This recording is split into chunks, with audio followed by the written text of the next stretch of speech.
Hello. Hey, can you hear me okay? Hear you great. You hear me all right? Yep, hear you perfectly. Cool. Hey, thanks for doing this. Nice to meet you. Yeah, nice to meet you. No problem at all. Where are you? Are you in Jersey?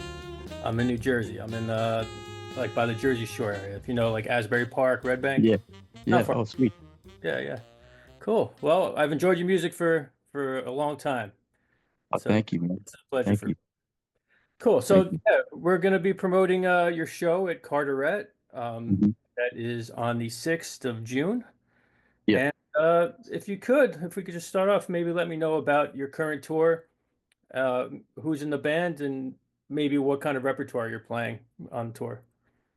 Okay. So I'll start with the band. On drums, I have Anwar Marshall, Hmm. and Anwar, he was recommended to me a few years ago by Marcus Gilmore, who's a great drummer, and Roy Haynes' I think he's his nephew. But anyway, I said, Marcus, man, I need a guy who can do everything.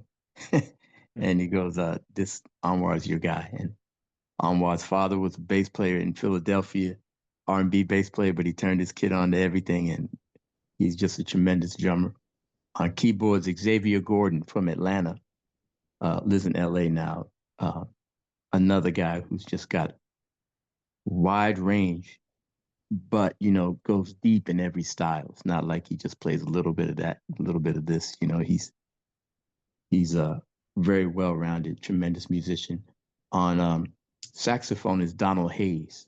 Hmm. And if you are into like contemporary gospel music, he was on like every record that came out from like 98 all the way up to today. He's just very popular in that realm, but also well-rounded, lives here in LA, does a ton of stuff for different people, brings a lot of energy to our group.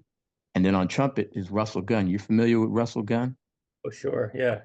Yeah, Russell Gunn, he's been with us for a few years now. Um, a lot of people know him from his ethnomusicology series of Mhm. albums. And he was also in Branford Marsalis's Buckshot LaFunk, which Yeah. was Yeah. Cool Branford's group. 90s kind of like a funk jazz fusion band, which was very cool. And so that's the band and myself on bass, and I play bass clarinet occasionally. We've been touring around with this group for 3 or 4 years now. Repertoire wise, I change it, uh, you know, a lot, but I've been enjoying playing some new stuff. Although, like my latest album is from like before COVID, Yeah. but um, we play stuff from that. We play stuff that I've come up with since then that I haven't recorded yet. And then I like going in and looking at stuff that I've done over the years that maybe haven't had an opportunity to play live, like stuff that I wrote for Luther, or Luther and I wrote together, David Sanborn, of course, some Miles stuff. So it's just kind of like a really varied repertoire, just trying to give people a sense of who I am, um, and show them how it's not that separate. A lot of people who are Miles Davis fans might not necessarily be a Luther Vandross fan, but for me, it's all part of like my language. So I like to expose people to all of it. Very cool. Yeah. And any vocals on this tour? No vocals, all instrumental. Um, you know, every once in a while somebody shouts, but no singing. I got you. Cool. Very nice. So you mentioned you haven't recorded in a while, at least your own solo efforts. Any designs for a new record?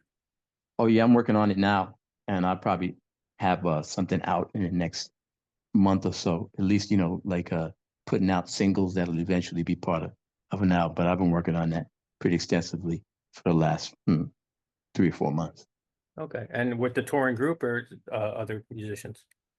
With the touring group, and of course adding other people, which I like to do.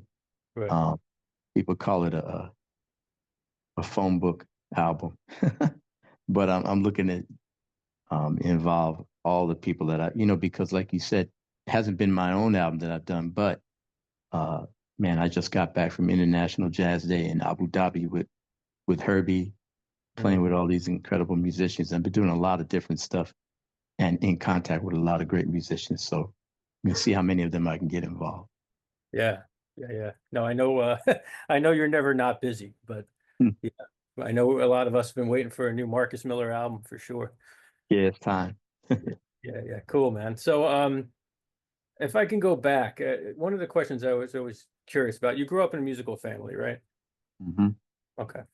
So, how did you come to the electric bass as sort of your choice? I know clarinet as well, but Right.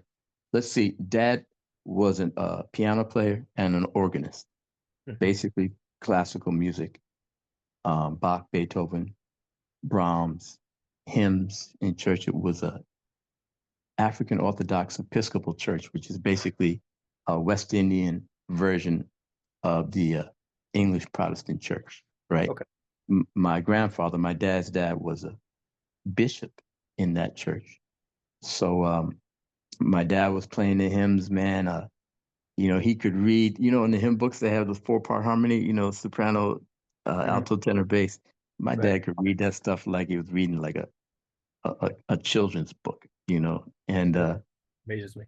Handel's Messiah, and every year at Christmas time. And Sure. I tell people that my brother and I, man, we had to be great sight readers because we were the page turners for the Hallelujah chorus and for whatever else my dad was doing. You give special event Right. concerts at church.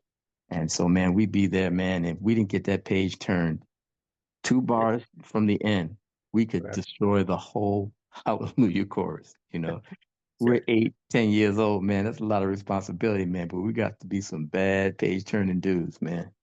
And it was it was a great experience. So my dad played piano and organ, so of course he taught me the basics piano, which come in, they're like essential as far as I'm concerned. Mm. Um, New York City school systems offered 3 instruments: uh, clarinet, drums, or trumpet. And I wanted drums, but I tell everybody, we lived in an apartment building, and Uh, my dad said, "Yeah, maybe not the drums." I'd already in fourth grade, a year earlier, they had us all on recorders, those little wooden sure. Yeah. wind instruments. So my dad said, "You're already playing the recorder, choose the clarinet," which I did. Um, and what's great is clarinet opens you up to saxophone, which I eventually got into also. Um, but it's 1970, 1971, R&B, soul, and funk is slamming in New York, Yeah. and there's not really room for clarinet. So, uh, I got into the Jackson Five, Michael Jackson and his brothers, like just about everybody else my age, and through them you discover Motown, right? Because the Jackson Five, they'd have like 3 hit singles on their record, and the rest were all Motown covers of That's Smokey Robinson, Temptations. That's how they filled out the albums. So, sure. man, I got a James Jamerson lesson, Yeah. without even knowing who he was. Anyway, I thought it was Michael's brother playing the bass, but it turned out to be Jameson. Anyway, I got really interested in the bass. A friend of mine got one for Christmas who lived in the same building as I did, and I was over at his house, man, playing that thing, and finally convinced my folks to let me get one. That's how I got started. And it was a magical time, man, for bass. Those 70s, Sure. man. I tell people the drums were not recorded then like they are now. You know, Now it's like the bass drum sounds like its own instrument. It's like True. it dominates the whole record, and all the drums and percussion are really the primary sound of like a R&B or a pop record. But then the drums were just one element on the record, and the bass carried the bottom of the record. The drums sounded like a knock back in the day. This was before they had the ability to put every drum on a different track and really kind of record it and Right. put as a kind of its own instrument. So anyway, incredible bass lines. Mhm. There's Isaac Hayes. There Oh was yeah. Kool and the Gang. Later on, there was Chic. Uh, who else, man? Larry Graham, Sly and the Family Stone. It was just Bootsy, and not only just bass, but guys leading bands with bass. We had Sting, we had Bootsy, we had Stanley Clark, Sure. Jaco Pastorius. It was like an incredible time, and that's when I kind of really got turned on. Yeah, that makes total sense. Mhm. Interesting what you said about the drums, though. I mean, yeah, those '70s recordings, they have a very specific kind of a sound, and yeah, the bass is so prominent, you know. Yeah, they would just put like two mics above the drum set, Right. and maybe a mic on the bass drum, but it was more like the bass drum sounded like a heartbeat or a knock, as opposed to like EDM, where the producer like spends 3 hours just on the bass drum sound to make sure it's Yeah, the yeah. bass drum of life. And never any designs. I'm not aware if you ever did or not, but any designs on the upright bass at any point? But got into jazz not long after R&B. Guy named Kenny Washington, Oh, great sure. drummer, classmate of mine, um, really turned me on. And then in high school, I also met Omar Hakim, who lived in my neighborhood Hmm. and introduced me to all the bad musicians in our neighborhood that I didn't know about. And they all played funk and they played straight ahead in equal parts. Our concert would literally be like, you know, John Coltrane, Love Supreme, and then we'd play Slipping in the Darkness by War Yeah, yeah, with equal intensity, equal respect, you know. And so playing jazz, first I didn't feel a necessity to look at the upright bass because in that era, we had a lot of jazz guys using electric bass at the time. yeah. You had Herbie Hancock, you had uh, Joe Zawinul, Wayne Shorter with Weather Report. You had Sonny Rollins with Bob Crenshaw playing electric bass. So it didn't seem like a necessity. Uh, as I got more into it, I got more interested in it and did start playing upright.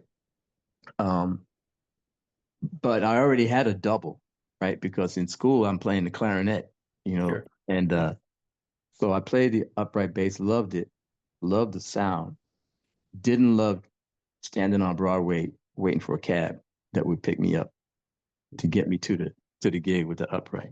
Yes, I So know. and so I got away with it, man, because I could make a electric bass swing, you know, Yeah. and so like sometimes I remember I got a bass player called me and said, "Hey, I can't make this gig. Can you cover for me?" And it was with a great straight ahead trumpet player, Dizzy Reese, Oh, sure. West Indian brother, and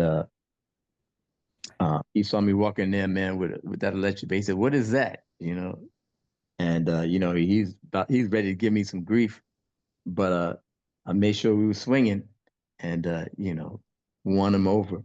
I played upright with a guy. I mean, I played electric bass with piano playing and Walter Bishop Jr. A lot of gigs with him, Hmm. and great piano player from the bebop days. He played with Bird as a young guy, and Michael Carvin was the drummer. And Ricky Ford on tenor sax. Uh, and I'm playing electric bass, man. So I had to come with it, man, because those guys weren't messing around. But I found my way, so I never really got forced to play the upright. Found a lot of sounds on my electric that could work. You know, Hmm. my and a lot of it is the upright bass gave jazz its beat for so long. Sure. But here's the thing, and I don't know how deep you want to get into it, but here's the thing for me, um, from the 30s, 40s, 50s, the upright strings were a good distance from the neck. Yeah, yeah. When you hit a note on upright bass, it went boom, right? It Sure. gave you, and it had taken the place of the bass drum because in jazz, the bass drum was playing four beats initially. Yep. Bass drum was keeping the rhythm. And then guys like Kenny Clark in the 40s decided, look, I don't need to keep the rhythm. I'm going Right, to right. use the bass drum just to drop bombs, play accents, and I'm going to let the bass carry it. All right. So now that's 1943, 40, 44, 45. Now the bass, upright bass keeping the beat. Then in the 60s, the upright guys said, you know what? I'm tired of just keeping the beat. I want to do some more solo and I want to have more dexterity. I'm going to lower my strings Hmm. so that I can um, get around the bass. I can play solos. I can do stuff that up until that point bass players really didn't do that much. But the downside was that foom that comes from you having to push that string down and thumping it, that got lost. And in my opinion, jazz lost a lot of its beat Mm. um, with bass players deciding that they wanted to liberate themselves from just, thumping. And so um, now that's not to say that some guys with lower action figured out how to make it swing and make it work, but it was difficult. But I was listening as electric bass player. I'm going, well, how are those guys making it swing? How's Jimmy Smith making it swing? Right? Playing the Yeah. bass on the organ. There's no foom at all. How's he doing it? So I started studying Jimmy Smith. I Hmm. started studying Dr. Lonnie Smith, you know, who Monster. did Yeah. the same thing. I was playing with him a lot. I was doing a lot of gigs with him. So, if I wasn't swinging right, man, he'd just take over with his left hand. Mm. So, but I learned how you can swing uh, without that big fat boom, and I figured out how to get some boom from my electric bass too with different techniques. So anyway, that probably went a little too far into that, but that was always something that was very much on my mind. No, no, you broke it down almost perfectly. So I'm a jazz history professor and a bass professor, and so Oh, anything, okay. I'm yeah, talking so to the right guy then. yeah, yeah. And yeah, I gig on the bass all the time. So I Mhm. mean, all that stuff is great, and you're right in a sense. I mean, I think once you got to guys like Scott LaFaro, uh, Yes. Eddie Gomez and stuff, yeah, there was a different swing at Yeah, times. it was a different swing, and for the average listener, might have been a little harder to find. You Yeah, know, the drum. I mean, the drums. He's playing everything to enhance the beat, right? yeah, But that style was created because it was relying on the bass, that was holding it down. And then when the bass got liberated, now everybody's liberated. I remember, I remember listening to the John Coltrane's quartet, Mhm. and we had Train, of course, was just destroying stuff. McCoy was destroying stuff. Elvin was destroying stuff. And as Yeah, a kid, teenager, I'm going, well, why isn't um, Jimmy Garrison just going off like the rest of them? As I got older, I realized somebody got to hold the kite strings. yeah, You know, right. somebody has to hold that stuff down. You know, and all of a sudden I developed, because I was into, of course, Stanley Clark and like you said, Scott LaFaro, Niels Henning. But then, Oh, man, I started re-listening to Sam Jones, PC, Wilbur Ware, you know, and going, oh, okay, I get it. Somebody's got to hold the foundation mhm. together. So that's just part of my bass education. But on the electric bass, I still, you know, felt very importantly that I have to hold it down. I have to figure out how to hold it down. Yeah, yeah, that's awesome. I mean, and since you're talking about bassists from the past, I recently finished a biography I've been working on for 20 years on Ray Brown. Oh And yeah, well there you go. yeah, and I think sometimes I think of your career kind of in a similar type of way, in which like very fundamental, but still can solo with great dexterity and works with everybody of their generation, right? Yeah, that was like my thing was that and Paul Chambers too. Yeah. He'd walk for an hour just Mm, holding it down, and then they'd finally give him some, and then he would just destroy it. yeah. Sometimes he even pull out the bow Yeah. and just language, vocabulary, imagination, everything he played swung, and I particularly gravitated to him just because my dad's cousin, Wynton Kelly, played Yes. with him a lot, Yeah.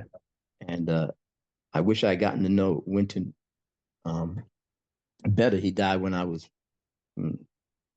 10 or 11, something like that.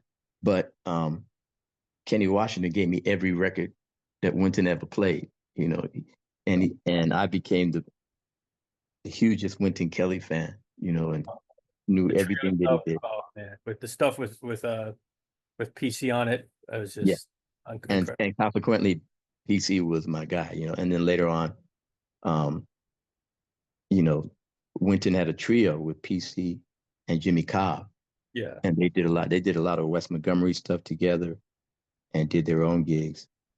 So that was my guy, PC and Ron Carter. So, Sure. Great. Yeah. Ron was on the show. Stanley Clark as well. I have oh had yeah, yeah, really, really great. I'm in good company. Absolutely. Oh yeah. So one thing I wanted to ask you about, you mentioned the high school. A friend of mine who you know, I think Chris Rogers, Yeah. at the school. I play with him quite a bit. And it seems like an incredible place to have been. Could you talk about the Fame School and how you got into it? Well, the it's called the LaGuardia High School, you know, named after a mayor from the 30s who was just really into providing New York City youth with Mhm. varied education opportunities. But that particular school was divided for a long time into two campuses. One was in Midtown, 46th Street. Performing Arts was the name, and that was musicians and dancers.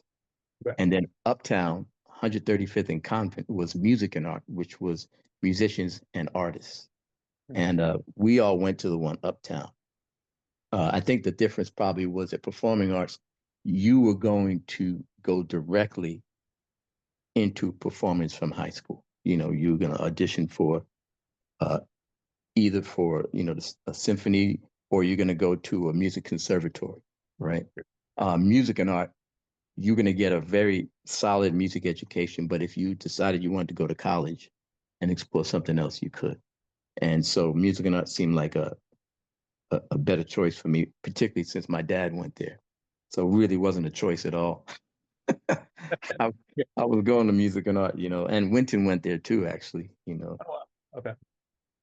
But really incredible environment because you met all the other talent. You know, you had to audition to get into the school, Yeah. you know, and you know, so I met all these great young musicians, you know, which was at least as valuable as what I learned at Music and Art, just being around these other guys, you know. Bella Fleck was there. I didn't know him that well, but you know, it's the kind of environment it was, man. There's a great clarinetist named David Krakow. Have you ever heard that name? Oh yeah, yeah. Does the klezmer thing at times too. Yeah, exactly. So he was there. Ray Chu, who is a one of the biggest musical directors in Hollywood now. He was there. Like I mentioned, Omar Hakim, Kenny Washington, Buddy Williams. It was just like it was the once you left music and art, it's kind of like the high school version of going to Berklee College of Music. You're part of a community, musicians community, you know, and it's a great experience. Not to mention the uh, the education you got. I was playing clarinet, so I'm reading clarinet music every day. I'm reading uh, Tchaikovsky. I'm reading Charles Ives. You know, so it really helped my career because I kind of found myself in doing studio musician work, playing on jingles. You know, I started that when I was about 18, 19 years old, Sure. and and they said we need to find a we need bass players who can read music. You know, because everybody else learns. You know, Mhm. you learn the bass in you know in the street. You know, playing rock and roll or funk or whatever you're gonna play. And so there weren't a lot of great readers. Will Lee was a great reader. Neil Jason, Anthony Jackson, Francisco Centeno. These were the guys in the early 80s when I started doing studio work who were working as bass players because they could read. And I'm not sure if I'm correct, but I know that most of them started on another instrument, like an orchestral instrument, like trumpet, Right. and then transferred that reading skill to the Sure. bass guitar, and the same for me. Ralph McDonald, who was a big producer at the time, percussionist, played on everybody's records and wrote Where Is a Love for Roberta Flack and Donny Hathaway. And he wrote Mr. Magic for Grover Washington Jr., wrote Just the Two of Us for Grover and Bill Withers. There you go. Yeah. I ended up on a session for him. I was probably 18. And he said, "Can you read music?" I said, "Yeah." He said, "Don't bullshit me, man. I'm about to recommend you for these jingles. Right. You Right. know." I said, "Nah, man, I play classical clarinet. I can read fly shit, And he's like, all right, man. He put my name out there. Next thing I know, man, I'm working from 9 a.m. to midnight, doing jingles in the morning, music for commercials in the morning, Mhm. record dates starting around noon. And then I'm downtown playing at, Sweet Basil or 7th Avenue South or one of those clubs Yeah. at night. And I got like an experience that I don't even know if that's available now. You know what I mean? To be working like that. But it was just an incredible experience. But it all started from music and art being, forced to kind of negotiate your way through, these arrangements, and then meeting all those other really talented musicians. Yeah. Yeah. No, that seemed like such a kind of a magical time, like you said. I mean, maybe now I'll get a call to do a commercial thing maybe once a month or something. Right. Well, the computers changed everything, man. First, somebody walked in the studio with a drum machine, and the drummers just all saw like everything like crumble before their eyes. Somebody walked in the studio and said, "Look, man, the beat don't drop, and all you got to do is pay your electric bill." I was like, "Oh my goodness!" And then bass synthesizer started coming into fashion. So all the bass players were like, "Oh man, this is good." And then somebody walked in with a computer and said, "All I gotta do is press the space bar," especially Yeah. for situations where music wasn't the primary element, like a music for commercial. Yeah. They get one guy, the arranger, he arranges the whole thing, and then get some singers to sing about whatever the product was. So it kind of changed everything. The technology disruption started back then, in the mid 80s. Yeah. But it seems like you almost found a way to combat that with like, similar like Jamerson in a sense where you have like a signature sound. I mean, when I hear Marcus Miller, I know it's but yet it fits into certain context in a beautiful way. Right. Well, the first thing I started like, especially with playing with my thumb, that style, Yeah. it sounded more like Larry Graham, who was the kind of he presented that to the Yep. world in terms of R&B, playing the bass like that.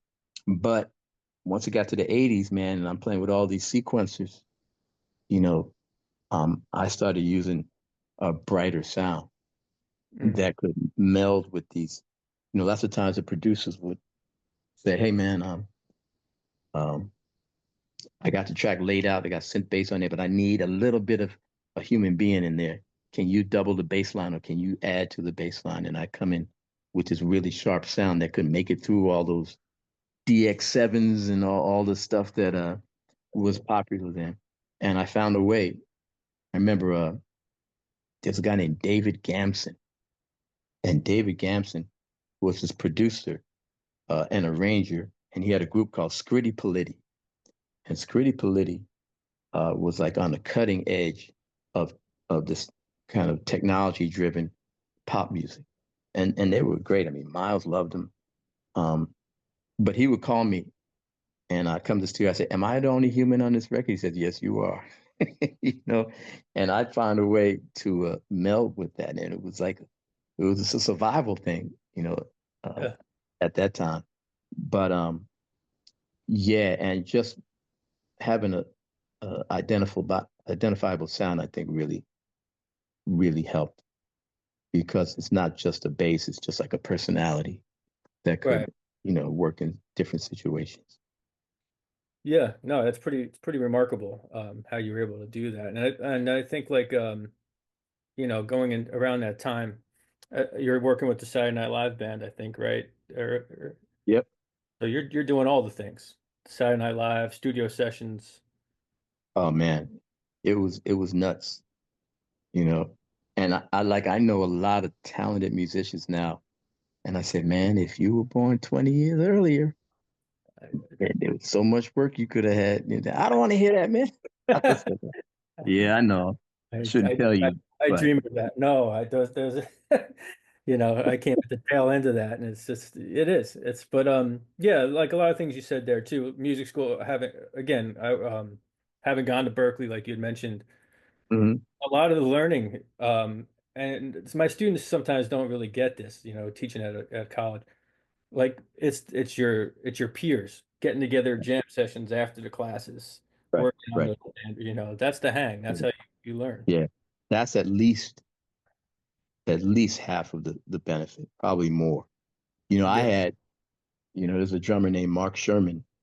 He played vibes and he played drums. I just ran into him a couple of weeks ago again, but he put together just for fun a trio with myself and Kenny Kirkland and Mm. himself. Yeah, And yeah. I'm a senior at Music and Art. Kenny Kirkland was a freshman at Manhattan School of Music. Sure. And man, we would just play. And I hadn't been playing jazz that long. Kenny hadn't been playing that jazz that long, but he sounded like he'd been playing it for 100 years. And learned so much, man, from just, watching him. And, you play bass, so you understand how much you learn from just sitting behind a piano player, sitting Totally. behind their left hand. First of all, you learn all your standards that you don't know Mhm. by watching the piano player's left hand. Guy named Jorge Dalto, great piano player, played with George Benson for many years. Played on Masquerade, one of the most beautiful solos Yeah. ever recorded.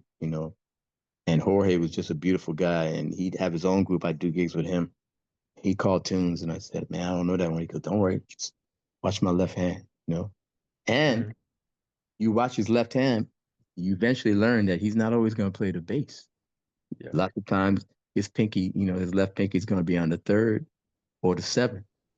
So not only do you learn the tune, but you learn voicings, Right, you right. know, Yeah. so much that you learn, man, from that piano. Very important.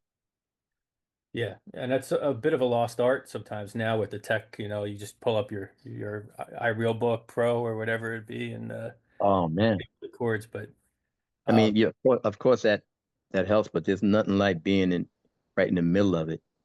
yeah. And you got to learn the tune. You know, Dizzy Reese would call tunes. He said, um, let's do ba ba ba da da. What's that one? Ba ba ba da da. Ba Um, ba ba da da. Hmm? um, Ba ba da ba da da da da da. God, it's a Anyway, we'll yeah. figure it out. It'll But come. I've played a he million. said he Yeah. said um Mhm. he said we're playing that, Yeah. and I said, man, I don't know it. He said two, three, four, and they hit, man. Right. And so I had to lay out for one chorus, and I had to analyze this sucker in one chorus, so that Mm. by the downbeat of that second chorus, boom, I was on it. You know, Yeah. your ears get developed, your sense of anticipation. Okay, the bridge is coming up. Let's see where it goes. I think it's probably going to go up some, and you figure it out. And there's so much to be said for just learning like that. And not only that, he might make you solo at the near the end of the tune. So you better digest it and figure it out. And it's just it's a great experience playing with other human beings and dealing with personalities and dealing with, as a bass player, dealing with drummers who all have a different swing. And I'm not just talking about swing, but I'm talking about just Yeah. R&B funk. They all have a little slightly different thing And because they're handling so many elements, bass drum, hi-hat, snare drum, tom, cymbals, they're not going to adjust everything. So you're the bass player. You've got to adjust. You need to figure out how to make them sound good. You know, that's the best compliment you can get Hmm. when the drummer says, "Hey, man, it's just so comfortable playing with you." You know? Or, yeah, we play good together. And you say, "Yeah, you ain't playing with me. I'm playing with you." Right. Yeah, it's an interesting dynamic, always like a symbiotic relationship between those drums and the basses. People have talked about forever, but the bass, I wonder your thoughts on this. It's such a remarkable instrument in that if you're forceful, you can kind of lead things a certain way, or you could kind of back off and interact, and drummers and bass players, it's almost like it's very hard to find that complete balance where you take the lead, you take the lead, and it just happens organically. But it's Right. for me, it's what makes the instrument such a good, a beautiful thing. Yeah, well, yeah, that's very true. I think about um, some groups like Sly and the Family Stone, where I got the feeling that Larry Graham was driving that bus, Yeah. on the bass. You know, um, I think about Tower of Power, where Rocco, the bass player, and Garrett Baldy, that was a 50-50 thing, Yeah. where they moved together. They must have ate breakfast, lunch, and dinner together. Hmm. Um, and then you think about, um, James Brown and that stuff, where the drummer had to hold it down, and everybody kind of followed him. Ray Brown, I was told, it's his way or the highway. I don't know Yeah. if it's true because I clearly never did a session with Ray Brown, Yeah. but he was the one who kind of dictated, you know. And Yeah. then Lee Ritenour said to me, "Yeah, you're like an East Coast Ray Brown." I'm going, "Oh, do I take over like that?" I didn't Yeah. think I did that, but he seemed to think so. So It's funny. Yeah, I think Ray Brown, as his career progressed and he became more of a leader, uh, yeah, all the sidemen I've talked to, the Benny Greens and hmm, everyone I've interviewed, I think that's very much true. Yeah. yeah, that probably makes sense that you grow into that. And for me it depends on the drummer. Like if you're playing with a guy who really just kind of sits in there, that gives you a lot more. Like Steve Gadd will sit in there. I mean, of course he can do anything he wants to do, but he likes to sit in there, and then that gives you the freedom to, maybe do a little bit more yourself. And then if you get with a drummer who's, plays more, then you find a way to support them. And like you said, you just kind of fall into it. But it's usually the bass player who makes the decision, you Right. know, because Yeah. drummers, they play the way they play, and, Right. just I found the bass player to be more, able to shift. Right. I think part of it too is we have a melodic and harmonic function along with the rhythmic function. Right, Um, and like you said, just by playing a third or a seventh and putting it in a right. special place. I mean, I'm talking telling Marcus, I don't have to Yeah, tell you, but yeah. And it's for me, it's like placement. Um, because the beat is the beat, right. right? But for me, the beat is about that why, Mhm. where anything in here is acceptable, Sure. and where you put it in that beat, um, in that space, where you put it in that space can make a big difference, you know. Um, Yeah. and learning a drummer. I remember playing a session with Jack DeJohnette, Mm. and I hadn't played with him before, and we were playing, and Jack is putting all this really interesting stuff in between the beats, and it felt like he was pushing, and I'm kind of trying to push, and it's not working. Then I realized, man, he's not pushing at all. And when I relaxed and put it towards the backside of that space, all of a sudden it fit in. And Mhm. it was just an amazing time playing with him once I figured that out, you know. Yeah. But because, um, I'm an analyst of stuff like that, that's Right. kind of like my thing. Um, I didn't have to play with him for 6 months until I figured it out. Yeah. Like Yeah. most people, they just play together so much, they just fall into it. But as a Right. studio musician, I had to get it together. I had to figure out what it was. And his beat is so beautiful, but I really wanted to place the notes where they would really work for him. And Mhm. I really had a good time doing that. Oh, I'm sure. Yeah. Beautiful, man. I could talk to you forever, but I know your time's limited. So I want to ask you, of course, um, I'm going to ask you about Miles Davis and your connection, how that came to be. Miles was in retirement from maybe 70, 75 or 76 to 81. Didn't play. No one really, it was all mysterious. He's mysterious when he was playing, so he was super mysterious when he took that break. People would, say, oh man, I think I saw Miles in the back of the club, you know, checking stuff out. Anyway, Dr. George Butler, who was the head of, I think it was CBS or maybe it was already Sony by then. Same company, but Sony had bought CBS back around then. Anyway, Dr. George Butler was the head of jazz there, and he convinced Miles to come out of retirement. Just worked on him, visit him at his house, just Yeah. slowly urged him back on the scene. And so Miles called Dave Liebman, looking Sure. for young guys. Dave Liebman recommended Bill Evans, the saxophone player. Mhm. And then Bill Evans was Miles's guy to kind of put a band together.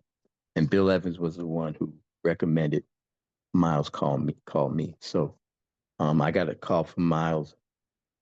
Said, can you make this record date? And I got over there to Columbia Studios. That was it, man. I told the story a million times. You know, he gave some like contradictory instructions, like, you know, play this. And then when I played it, he said, is that all you're going to play? And then I do another thing. He go, you playing too much. Just play what I told you. That kind of stuff. And I eventually found like the happy medium where but he was cool. He invited me to his house the next day and asked me to be in his band. So stayed in his band for a couple of years, and it was a big deal because Miles hadn't been around for a while. So every gig we did was everybody was Miles is back. You know, Yeah. we did we did a place called Kicks in Boston, which was our first gig. We played at Avery Fisher Hall in New York.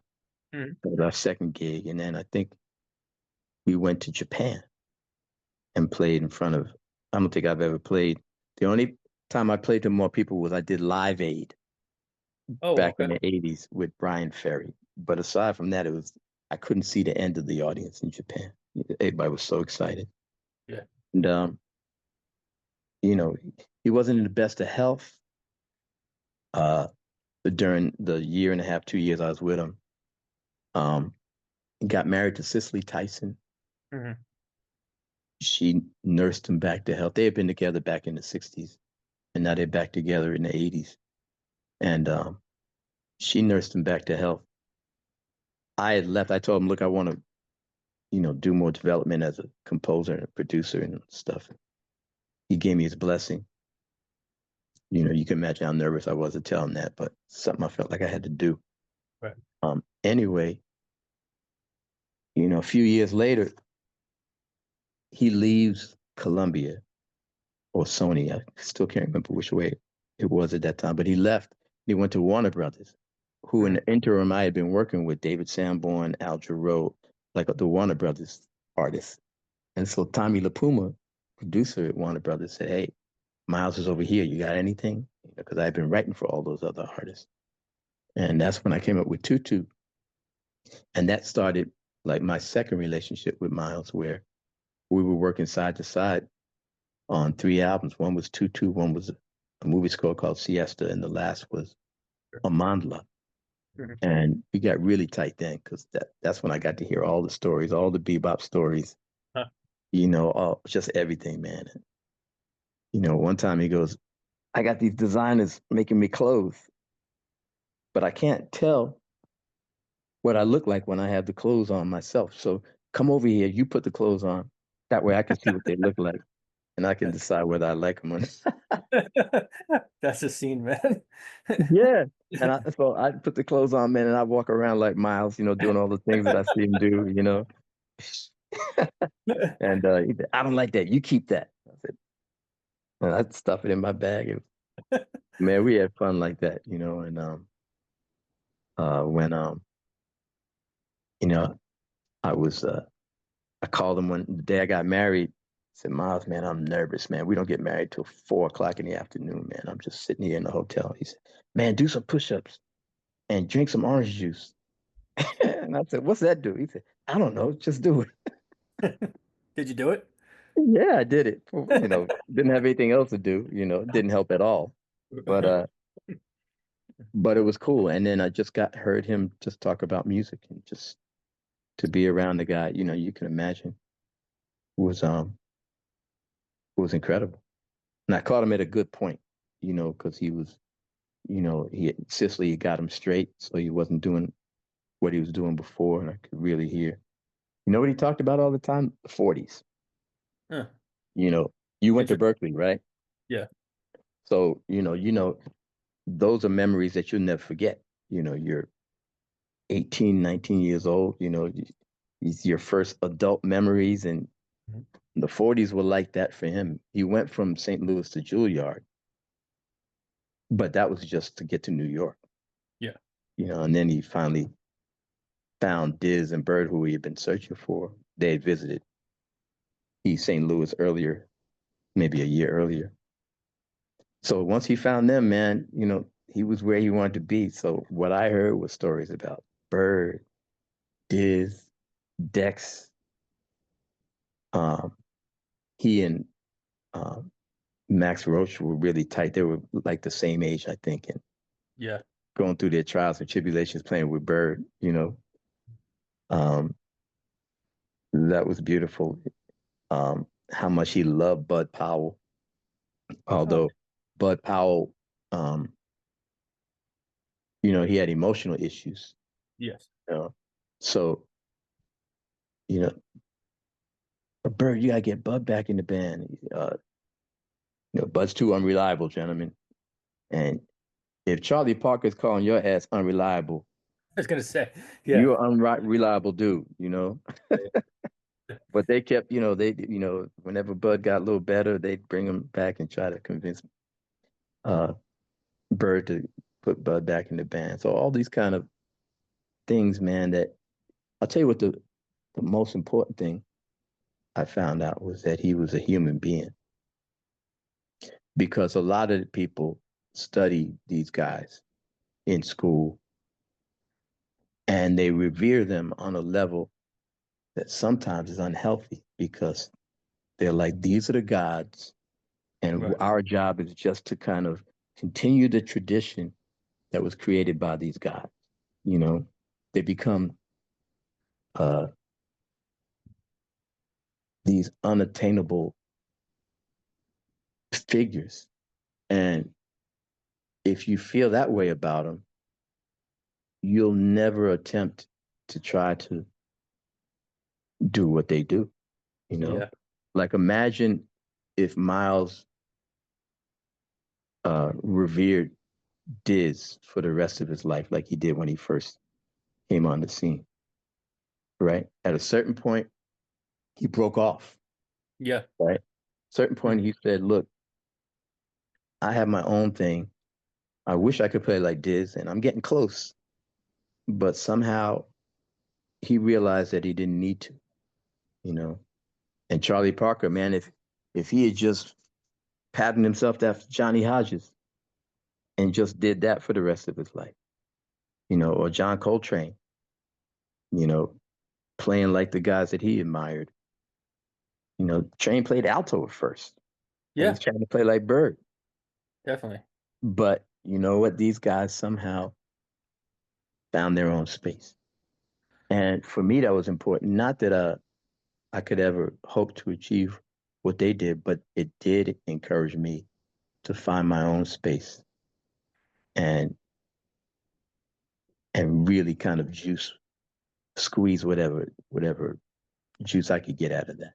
You know, I was a Jocko head, Stanley Clarke head, um, Paul Chambers, Ron Carter.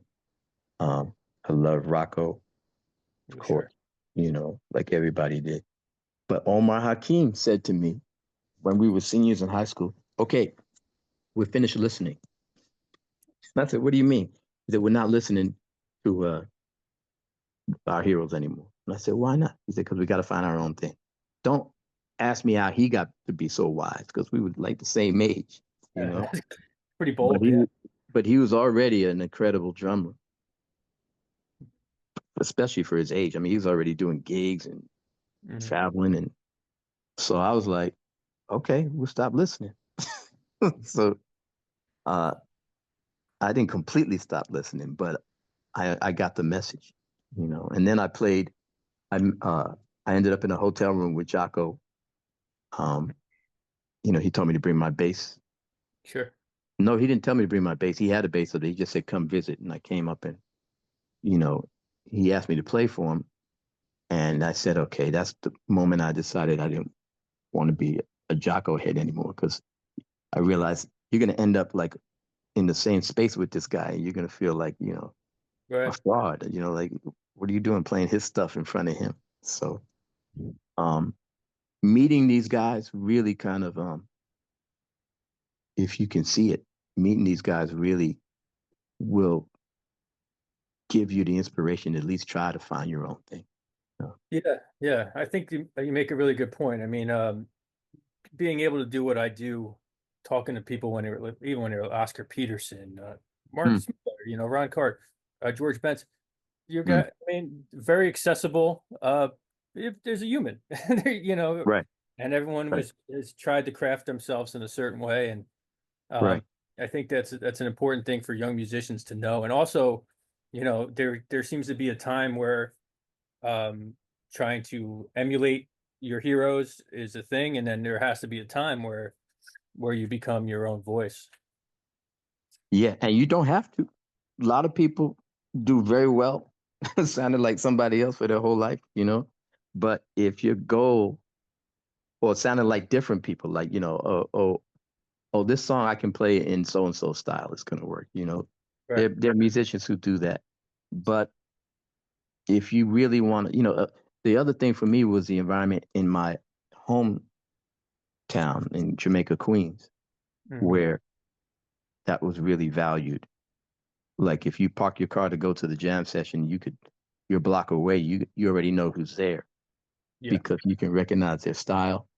Right. This guy named Tom Brown, bad trumpet player who was in our crew of cats in Jamaica, Queens. You knew when Tom was playing, man. He was like, you ask Wynton Marsalis, you can't ask Woody Shaw, but Tom, you know, played with both of them and was bad. But Tom was also an airline pilot, you know, like and he ended up deciding to go that route. Although he does gigs, you know, he's come back. But my point is that you knew everybody, man, who was at the club without seeing them. And if you walked into that club in my neighborhood playing like somebody else, it was almost like funny, like you were doing an imitation. You know, like so everyone that you know, my whole world really emphasized individuality and identifying yourself with your instrument. Great. Yeah.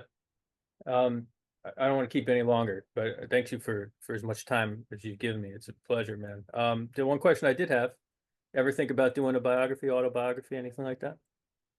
Yeah, you know, probably what I'm gonna do is start taping like what we just did.